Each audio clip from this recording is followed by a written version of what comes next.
simplify. FOIL method ang ating gamitin.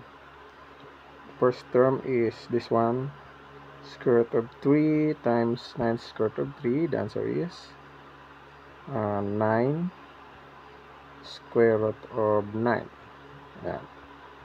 Then square root of 3 times square root of 5 is equal to positive 5 square root of 3. And then inner term, negative 1 times 9 square root of 3 is equal to negative 9 square root of 3. At yung last term, negative 1 times 5 is equal to negative 5. So 9, yung square root of 9, yan ay magiging 3. Then, so pwede itong solve kasi pareho sila ng radicand 3. So, it will become 5 minus 9 is equal to negative 4. And then, copy lang natin yung square root of 3. Then, bring down negative 5.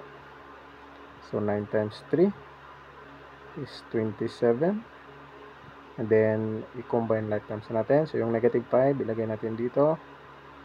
And minus 4 square root of 3. 27 minus 5 is 22, and bring down, so ito yung simplified form, 22 minus 4 square root of 3.